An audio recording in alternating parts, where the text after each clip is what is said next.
નગરપાલિકાની સફાઈ કામગીરી લકવાગ્રસ્ત હાલતમાં જોવા મળી રહી છે। પીપળી કાંઠા વિસ્તારમાં ગંદકી અને કચરાના ઢગલાથી સ્થાનિક લોકોમાં રોષ। જાફરાબાદ નગરપાલિકાની સફાઈનો અભાવ જોવા મળ્યો। પીપળી કાંઠા વિસ્તારના સ્થાનિકો દ્વારા અવારનવાર પાલિકામાં રજૂઆત કરવા છતાં સ્વચ્છતાના નામે મીંડું જોવા મળી રહ્યું છે।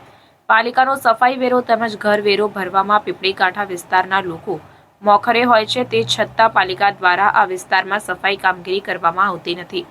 સરકાર દ્વારા સ્વચ્છ ભારત અભિયાન ચાલતું હોય તે છતાં જાફરાબાદના સ્થાનિકો સ્વચ્છતાના અભાવે પરેશાન જોવા મળી રહ્યા છે। પીપળી કાંઠા વિસ્તારમાં નગરપાલિકા પ્રમુખ અને ચીફ ઓફિસર વિઝિટ કરે તેવી સ્થાનિક લોકોની માંગ છે, ત્યારે નગરપાલિકા દ્વારા આ વિસ્તારમાં કાયમી ધોરણે સફાઈ કામગીરી કરવામાં આવે તેવી સ્થાનિકોની માંગ ઉઠવા પામી છે।